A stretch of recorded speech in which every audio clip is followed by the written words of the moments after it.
ओम नमो भगवते वासुदेवाय।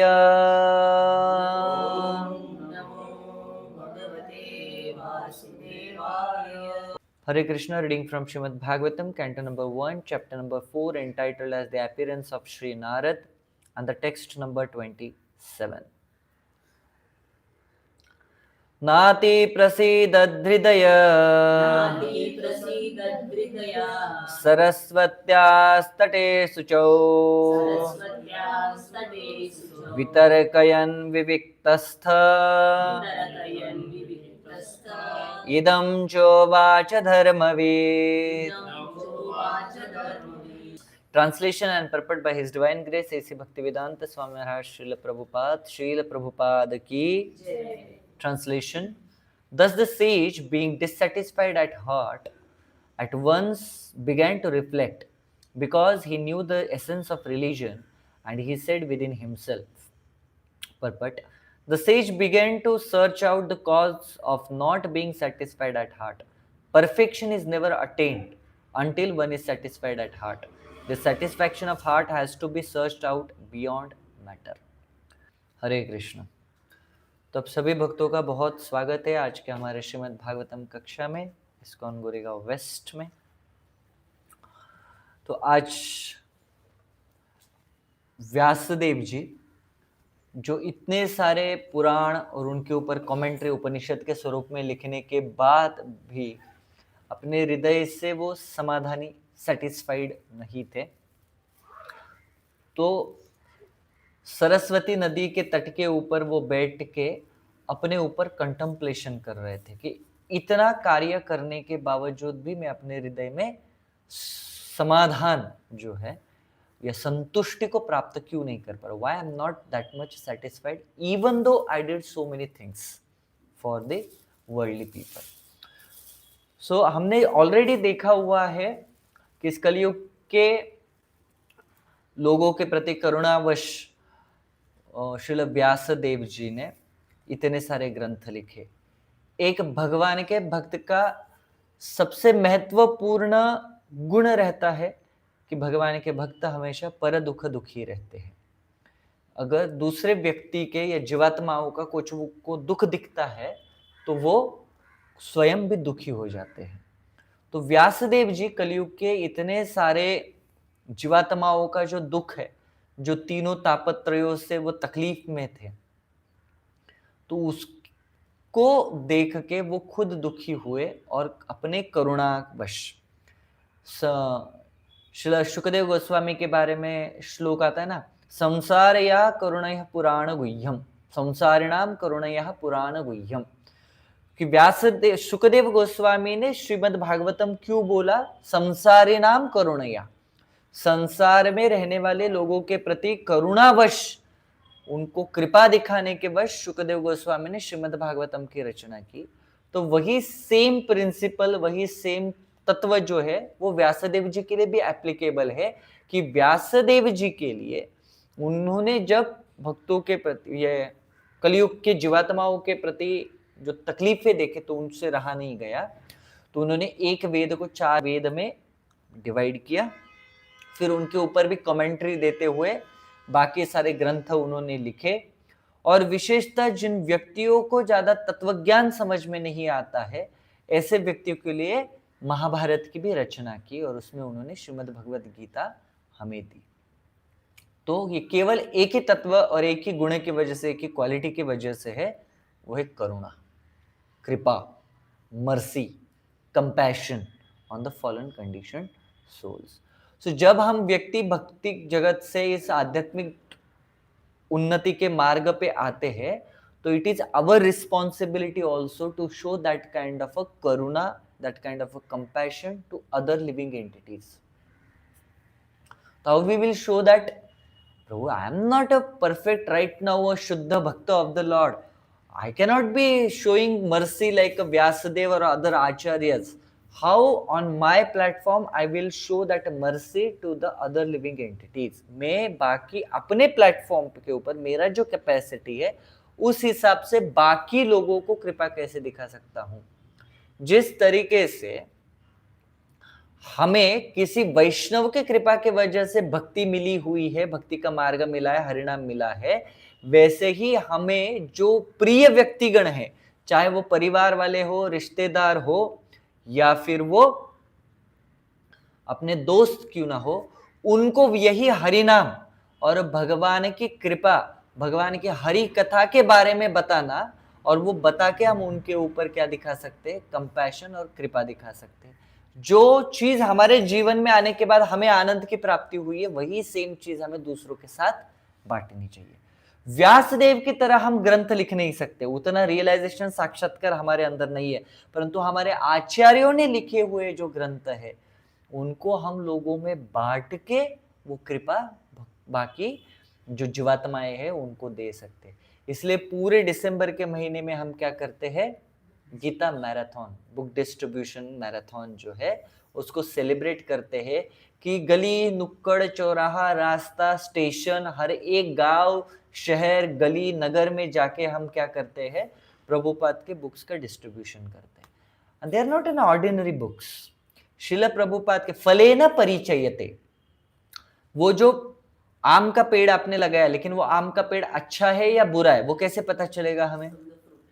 हाँ, जब हम उसको आने वाला आम चखेंगे और उस आम को चखने के बाद अगर वो आम हमें मीठा लगता है तो वो आम का पेड़ अच्छा है।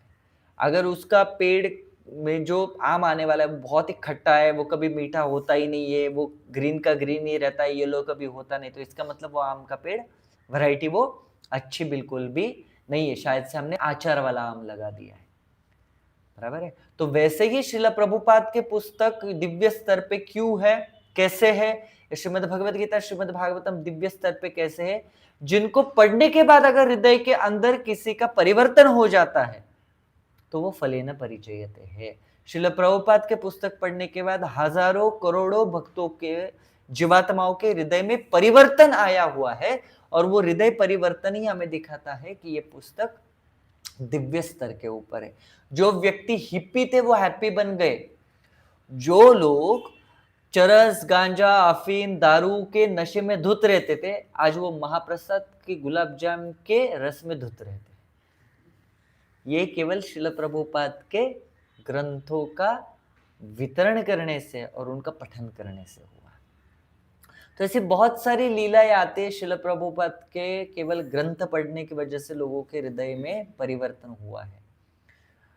अगर आपको वो जानना है उन कथाओं के बारे में तो मैं आपको आग्रह करता हूँ आज शाम को आप 7 बजे संडे फीस्ट में आइएगा।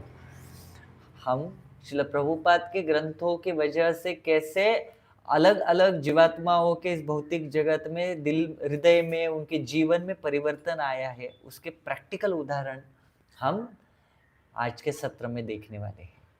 तो केवल प्रिल्यूड दे रहा हूं मैं उसका आज, बाकी आज अभी मैं कुछ कथा बताने वाला नहीं हूँ, ना कोई लीला बताने वाला हूँ, वो शाम के लिए एक्सक्लूसिव रखा है। तो आई होप अपने मित्र सगे संबंधी रिश्तेदार परिवार वालों के सबके साथ आप आज के संडे फीस्ट में आएंगे ताकि हमें पता चले कि श्रील प्रभुपाद के ग्रंथों को केवल सुनने मात्र से, देखने मात्र से या पढ़ने मात्र से या वितरण करने मात्र से लोगों के हृदय में किस तरीके से परिवर्तन आया हुआ है। तो व्यासदेव जी ने ग्रंथ लिखे हमारे लिए करुणावश, परंतु फिर भी यहाँ पे क्या लिखा है कि इतना सब करने के बावजूद भी he was very much dissatisfied at heart. वो बिल्कुल भी समाधानी नहीं थे, संतुष्ट नहीं थे, असंतुष्टि ने उनको घेर लिया था। तो ऐसा क्यों हो रहा था? इसका रीजन भी हमने पहले देखा है, क्योंकि जो सेटिस्फैक्शन की प्रॉपर प्रोसेस है उस प्रोसेस को उन्होंने फॉलो नहीं किया हुआ है। प्रॉपर सेटिस्फैक्शन अगर हमारे हृदय में चाहिए तो उसमें हमें भगवान का ग्लोरिफिकेशन करना पड़ेगा, भगवान के हरिनाम को लेना पड़ेगा, तभी जाके हृदय में संतुष्टि आ सकती है। अन्यथा आप इस जीवन भौतिक जीवन में कितने भी तौर तरीके अपनाओ कि मुझे इससे समाधान मिलेगा, उससे संतुष्टि मिलेगी या इससे आनंद की प्राप्ति होगी, जो आज आपको आनंद देने वाला चीज या व्यक्ति या परिस्थिति है कल वही आपके दुखों का कारण बन जाता है।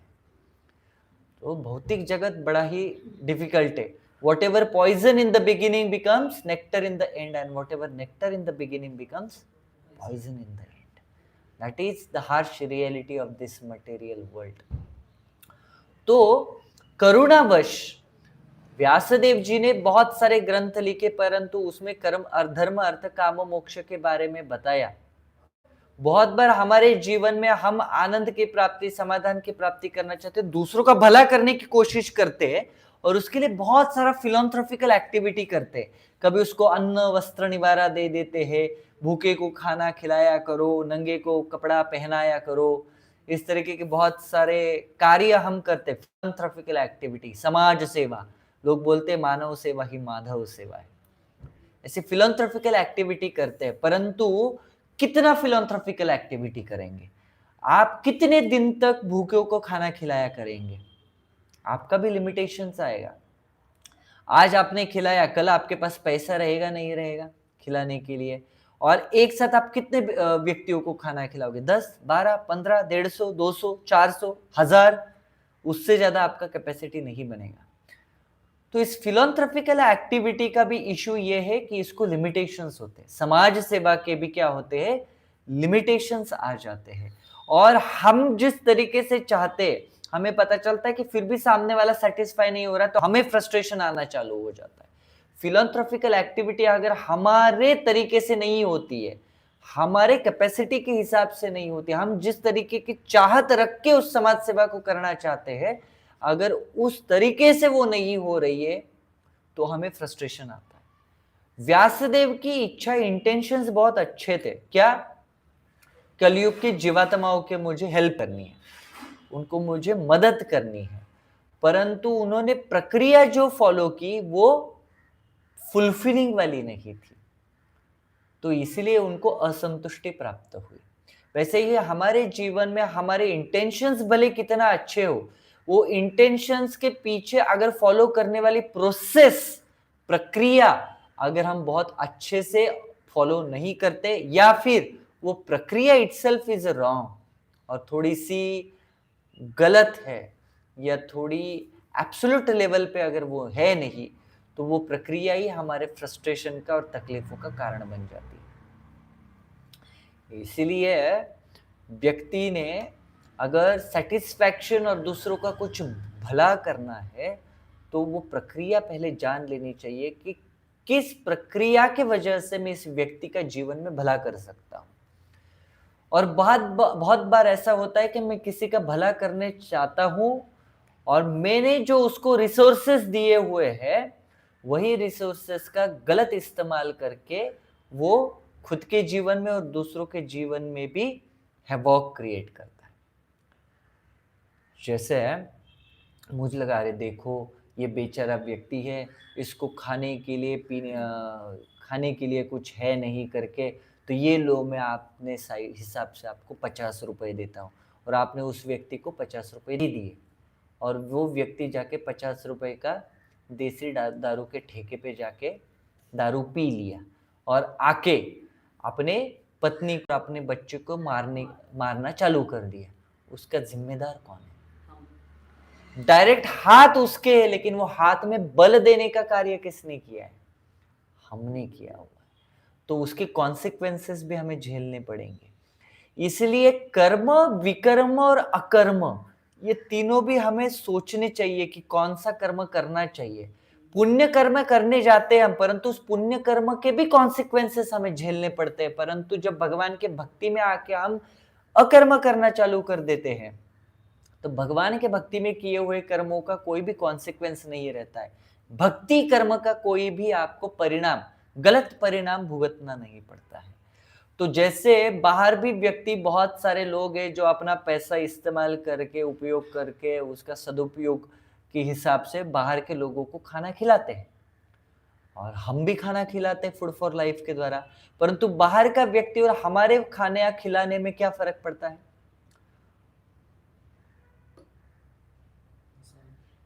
हाँ, हम प्रसाद देते हैं। भगवान भगवत गीता में बोलते हैं कि अगर कोई भी ऐसा खाने की चीज जो आप मुझे ऑफर नहीं कर रहे, तो वो केवल पाप है। So what is that shloka? Can somebody remember? भगवान बोलते हैं दैट इज, अगर कोई अपने सेंस ग्रेटिफिकेशन के लिए खाता है तो दैट इज ओनली पाप। हाँ, भुंजते थे अगम पाप ये पचन्त्यात्म कारणात्। What is that shloka? What, how it starts? भुंजते थे अगम पाप ये पचन्त्यात्म कारणात्।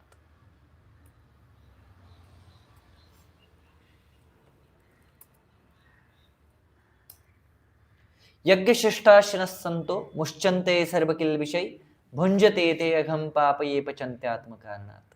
Bhagavad Gita 3rd chapter 13th श्लोक। कृष्णा बोलते हैं the devotees of the Lord are released from all kinds of sins because they eat food which is offered first for the sacrifice. Others who prepare food for personal sense enjoyment verily eat only same. केवल मेरे इंद्रिय तृप्ति के लिए कोई भी व्यक्ति अगर खाना बनाता है तो वो केवल पाप खाता है, क्योंकि वो जो बना रहे, आप भले वेजिटेरियन क्यों ना हो, परंतु वो जो वेजिटेबल्स है वो भी तो लिविंग एंटिटीज है ना, तो उनको मार के खा रहे तो हम क्या खा रहे? पाप खा रहे, सिन खा रहे। परंतु जब आप भगवान को उसको ऑफर करते तो भगवान उसमें से सिन वाला फैक्टर जो है वो खींच लेते हैं और शुद्ध प्रसाद आपको देते हैं। तो भले ही समाज सेवा करने की दृष्टि से हम लोगों को खाना खिलाने की कोशिश करें, परंतु हम क्या खिला रहे हैं उनको? पाप। परंतु वही खाना जब भगवान को प्रसाद भोग के स्वरूप में हम भगवान को देते हैं और फिर वो भगवान का चढ़ाया हुआ महाप्रसाद हम लोगों में बांटते हैं। अबे अरे हमने तो भगवान के सामने रख दिया, इसका मतलब वो प्रसाद हो गया? नहीं, भगवान को भोग अर्पण करने की भी एक विधि होती है। उस विधि स्वरूप अगर हम भगवान को वो ऑफर करते हैं, उसका भोग अर्पण करते हैं, तभी वो प्रसाद बनता है। और वो अगर प्रसाद हम बाकी लोगों में बांटते हैं तो फिर वो शुद्ध प्रसाद जाता है और उससे व्यक्ति का हृदय परिवर्तन होता है।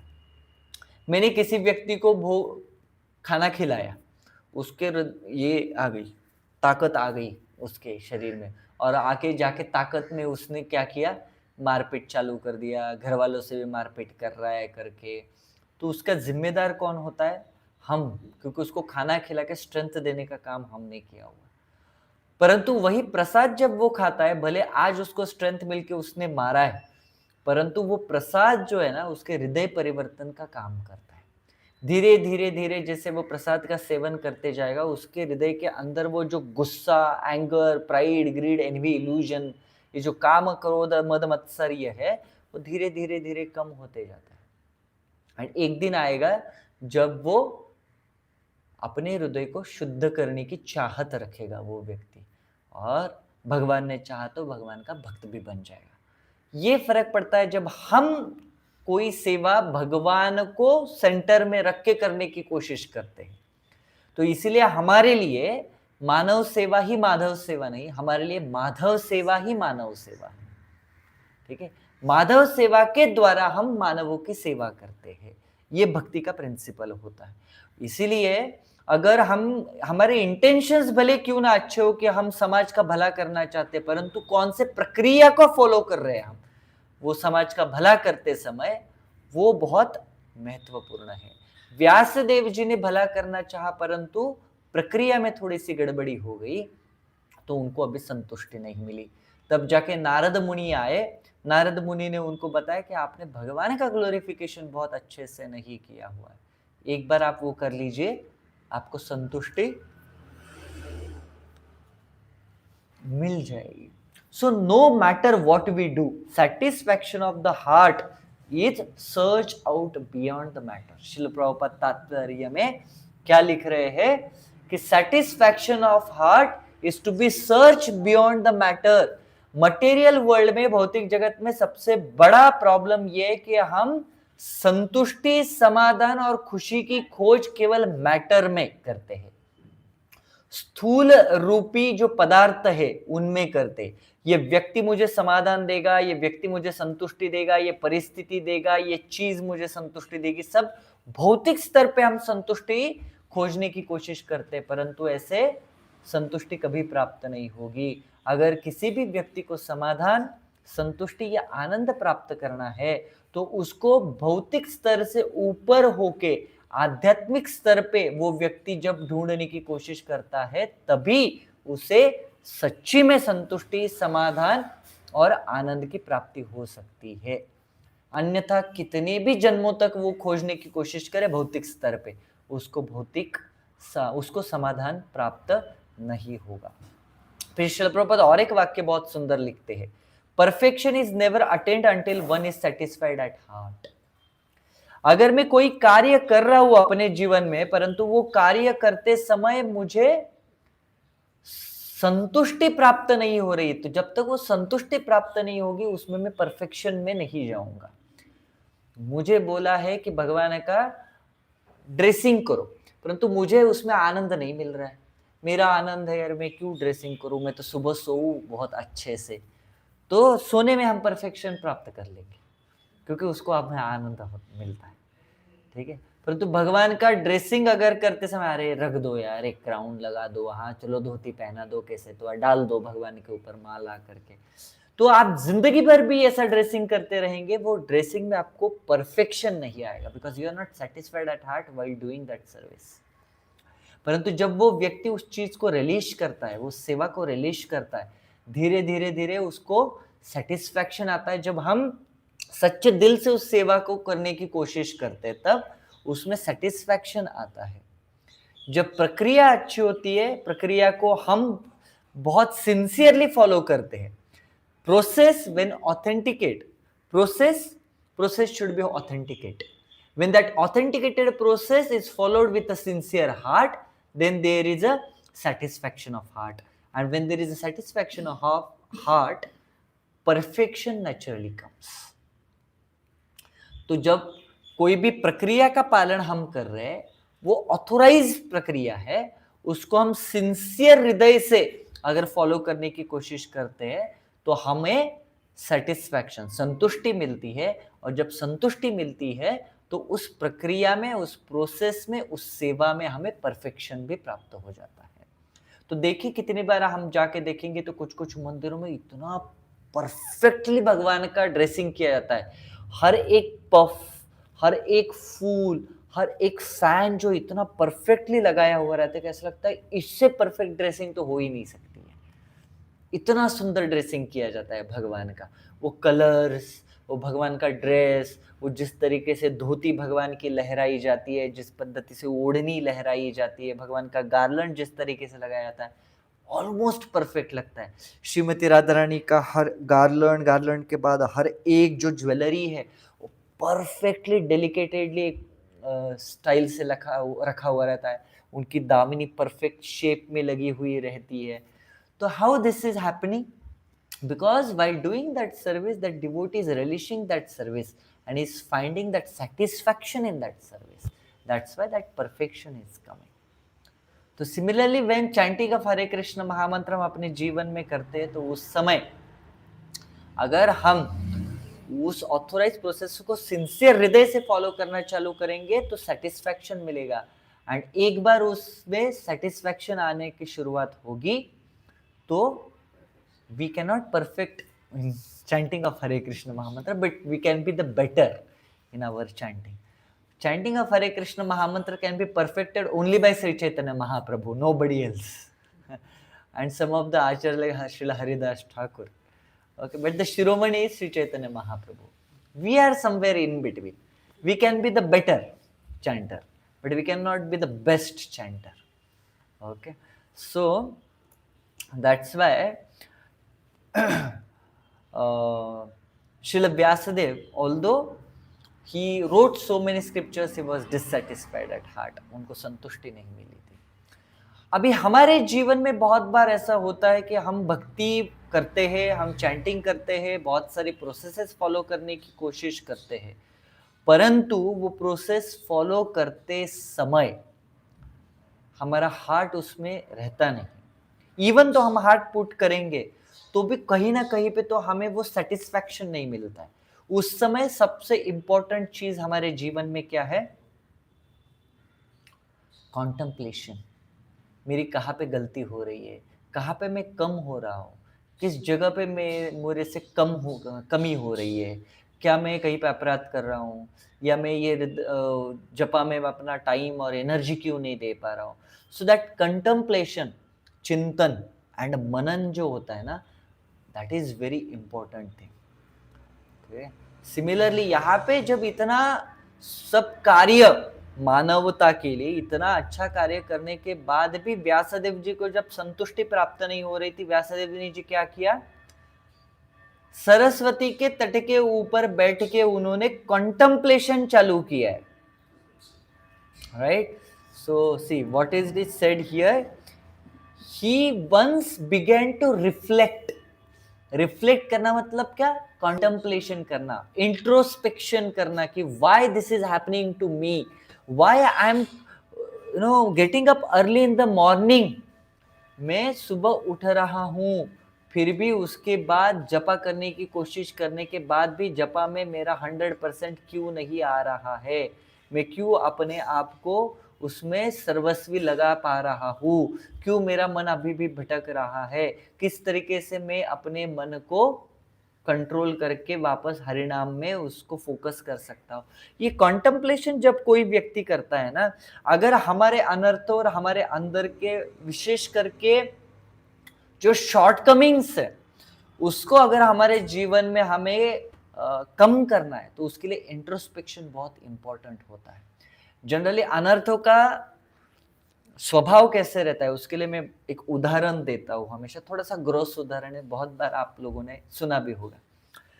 तो अर्ली इन मॉर्निंग जब हम इवैक्यूएशन के लिए जाते हैं ना, है ना, मल विसर्जन के लिए, समझ में आ रहा है मल विसर्जन मतलब क्या होता है? हाँ ठीक है, तो मुझे बहुत ग्रॉस हिंदी लैंग्वेज में बताना पड़ता। तो जब हम सुबह मल विसर्जन के लिए जाते हैं, उस मल के सबसे पास में कौन रहता है? हम खुद रहते हैं। अपने मल के पास में कितना डिस्टेंस रहता है? 1/2 फीट या 1 फीट का डिस्टेंस रहता होगा उस मल में और हमारे बीच में। फिर भी हम में से कितने लोग हैं जो उसका स्मेल आने की वजह से नाक दबाते, बाप रे कितना गंदा स्मेल आ रहा है, मुझे बाहर जाने दो। कितने लोग करते हैं? नहीं, आराम से बैठे रहते हैं हम लोग वहां पे। और जब लास्ट में सब कुछ हो जाता है, किलो 2 किलो, उसके बाद हम फिर फ्लश कर देते हैं उसे। Am I right? So that's our own मल, और उसका हमें स्मेल नहीं आ रहा है। परंतु वही अगर दूसरा व्यक्ति गया है और उसका स्मेल आना चालू होता है, तो क्या होता है? प्रभु जी पानी डालिए, प्रभु जी बहुत स्मेल आ रहा है बाहर। या फिर दूसरा जाके आता है और अभी हमें इस्तेमाल करना है वो टॉयलेट, तो क्या होता है? तकलीफ होती है, जाने का मन नहीं करता है। तो सोचिए, जब हम वहां पे आधा घंटा, 15 मिनट, 20 मिनट, जिसका जो कैपेसिटी उस हिसाब से हम वहां पे बैठते हैं, तब हमें तकलीफ नहीं होती, परंतु दूसरों से हमें तकलीफ होती है। अनर्थ का वैसा ही है। खुद के अनर्थ ना खुद को दिखते हैं, ना कभी हमें खुद को लगता है कि मेरे अंदर अनर्थ है। मैं तो प्रभु जी कितना अच्छा हूँ, मैं तो कितना सेवा करता हूँ, और मैं तो देखो मैं सबका साथ, सबका विकास, सबका प्रयास करता हूँ, परंतु ये देखो इसके अंदर ये फॉल्ट है, उसके अंदर वो फॉल्ट है, ये ऐसे सेवा करता है तब ये तकलीफ होता है, वो वैसा सेवा करता है तो तकलीफ होता है। चिंता मत कीजिए, जैसे आपको दूसरों के अंदर दिख रहा है, उनको भी आपके अंदर दिखता है, क्योंकि none of us are fully purified.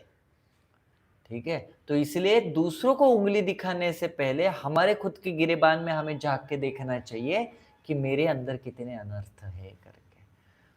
ठीक है, और इसका मतलब ये नहीं, अगर अथॉरिटेटिव पोजीशन में तो आपको बताना भी चाहिए कि देखो प्रभु जी ये प्रॉब्लम है, इसको आप सुलझा लीजिए करके। परंतु मेरे अंदर अथॉरिटी नहीं है, कुछ नहीं, परंतु मैं दूसरों को बताऊंगा कि देख तुम्हारे अंदर ये है, तुम ये करो, तुम वो करो, मेरा बर्थ राइट है कि मैं दूसरों को करेक्ट कर सकूं करके। देन रिमेंबर वन थिंग, एक टाइम ऐसा आएगा जब लोग आपको करेक्ट करने की कोशिश करेंगे, उस दिन आपको नम्रता दिखानी पड़ेगी। फिर जब आपको लगता है आप जो ओपिनियन देते हो लोग उनको सुनना चाहिए लोगों को, तो लोगों के भी ओपिनियन को आपको सुनना पड़ेगा। तो जब हम यहाँ पे आते, विशेषता इस्कॉन में आने के बाद, कभी ये मत सोचिए कि मेरा पाला केवल शुद्ध भक्तों से ही पड़ेगा। नहीं, हम सबके सब साधक भक्त है, सबके हृदयों के अंदर अनर्थ है, और सेवाएं जब हम एक साथ करते हैं तो दूसरों के अनर्थ हमें दिखाई देते हैं, वो पता भी चलते हैं। केवल एक ही कार्य करना है, उनको टॉलरेट करना है, उनको सहन करना है, उनको दुर्लक्षित करना है और संयमी मन से भक्तों के साथ एक साथ रह के सेवा करनी है, तभी हमारे जीवन में प्रगति हो सकती है। अगर हम जीवन भर दूसरों के दोष देखते रहेंगे तो चिंता मत कीजिए, एक दिन वो दोष खुद हमारे अंदर आएगा। That is a power of contemplation. अब जिस चीज के आपने कभी ऐसा देखा होगा, एक व्यक्ति के बारे में आप सोचते या उसका सुनते सुनते सुनते सुनते और कुछ दिनों के बाद आप जब बोलना या चलना या सोच ये करते तो उसी व्यक्ति के जैसा आ जाता है वो। क्यों? That is a power of contemplation. तो सिमिलरली जब आप दूसरों के अनर्थों के ऊपर कंटेम्पलेट करोगे, चिंतन करोगे और उनको बार बार दिखाना चालू करोगे कि देखो देखो दिख रहा है, अनर्थ दिख रहा है, चिंता मत कीजिए, एक दिन ऐसा आएगा कि आपके अंदर वो अनर्थ आ जाएगा। इसलिए भक्तों के अनर्थों को हमें ज्यादा देखना नहीं चाहिए, देखा तो भी उसको निगलेक्ट कर देना चाहिए कि हाँ भाई है ना, ठीक है, वो अपना देख ले करके, कोई इशू नहीं है। जब आप अथॉरिटी है तब आपको उसको क्लियर करना चाहिए, बट आपके पास अथॉरिटी नहीं है और सामने वाला व्यक्ति आपका सुनने वाला है नहीं, तो just tolerate it and best way of tolerance is to neglect it. ठीक है, in that way you will make your life very satisfied and your life little bit peaceful, otherwise it's going to be very difficult. So introspection, contemplation, chintan, manan, these are very important things. अगर भक्ति में अगर हमें प्रगति करनी है तो खुद से हमें contemplation करना चाहिए अपने ऊपर। और अगर कंपटीशन करना है किसी के साथ, अरे ये तो मेरे साथ आया था, देखो इतना बड़ा हो गया, अभी आपने आपको बहुत बड़ा प्रचारक समझ रहा है करके, नहीं, खुद से कंपटीशन करो ना कि कल जो मेरा वर्जन था उससे आज मैं बेटर कैसे बन सकता हूं, कल मैं कैसे बेटर बन सकता हूं, परसों में उससे ज्यादा बेटर कैसे बन सकता हूं। then person can grow up in devotional service. Other we will, you know, we will go through the devotional service, we will not grow through the devotional service. तो व्यक्ति को समझना चाहिए। बहुत बार ऐसे होता है कि क्लास सुनते सुनते कुछ ऐसे पॉइंट्स आ जाते हैं कि ऐसे लगता है कि मेरे बारे में बोल रहे हैं करके, और वो बड़ा डिफिकल्ट होता है उन चीजों को सुनना, बट बहुत अच्छा है अगर उसको बैठ के आप सुनोगे ना। That is a process of purification, और उसको हमेशा जिंदगी में सुनना चाहिए। नहीं तो नहीं नहीं नहीं नहीं मैं तो सुनूंगा ही नहीं इसको, इसका मतलब क्या है, you are not giving chance to yourself to purify. तो ठीक है, वो अनर्थ एज इट इज रहेगा आपके हृदय के अंदर, और वो कभी आप खुद को सुधरने का मौका नहीं देंगे। तो it's always good to be in association with devotees. कभी आपने माउंटेन, पहाड़ पे जाके पत्थर देखे हुए? पहाड़ के पत्थर कैसे रहते? कोई शेप नहीं रहता, ऐसे इधर उधर उनका बड़ा बेकार सा शेप रहता है, कहीं से बाहर निकले हुए रहते हैं, कहीं से अबड़ धोबड़ बोलते हैं उसको मेरे मदर टंग में। लेकिन वही आपने नदी के अंदर के पत्थर देखे कभी? सॉफ्ट एंड राउंड रहते हैं। वो कैसे रहते? जब माउंटेन्स के पत्थर है ना, इनका कभी भी एक दूसरे के ऊपर घर्षण नहीं होता है, परंतु नदी में जो पत्थर है ना, नदी के बहाव में आते तो दो पत्थर एक दूसरे के ऊपर ऐसे घिसते रहते, तो एक दूसरे को घिस घिस के वो अपने आप को राउंड बना के इतना ब्यूटीफुल शेप देते हैं वो। तो हम उनको अपने क्या बोलते हैं, घर में डेकोरेशन के लिए रखते हैं वो हम। क्यों? क्योंकि उनका शेप बहुत अच्छा है। भक्ति में जब हम सेवा में एक साथ आते हैं ना, तो दो भक्तों के बीच में तनातनी होना, दो भक्तों के बीच में नहीं जमेगा, अरे प्रभु जी इसका नहीं जमता है, उसका नहीं जमता है, ऐसा नहीं जमता है, वैसा नहीं जमता है, ये बहुत नेचुरल होता है, सबके साथ होता है। सैफरन डिवोटीज के साथ भी होगा ये, ठीक है। एक प्रचारक जो बड़ा बड़ा क्लास देता है उसके साथ भी होता है वो, उसका जब कलीग उसके साथ में सेवा करते हैं तो। लेकिन वही तो प्यूरिफिकेशन की प्रोसेस है ना। जब आप और मैं साथ में आएंगे, आपको मेरे अनर्थ दिखेंगे, आप मुझे बताएंगे, मुझे आपके अनर्थ दिखेंगे, मैं आपको बताऊंगा, तभी तो वो घर्षण होगा, और तभी तो हमारे वो माउंटेन का जो पत्थर है जिसको कोई शेप नहीं है, उसको शेप मिलके हम नदी के पत्थर बनेंगे। तो वो घर्षण को अलाउ करना चाहिए जीवन में, नहीं तो हम ऐसे पत्थर की तरह बैठे रहेंगे जीवन में, ठीक है।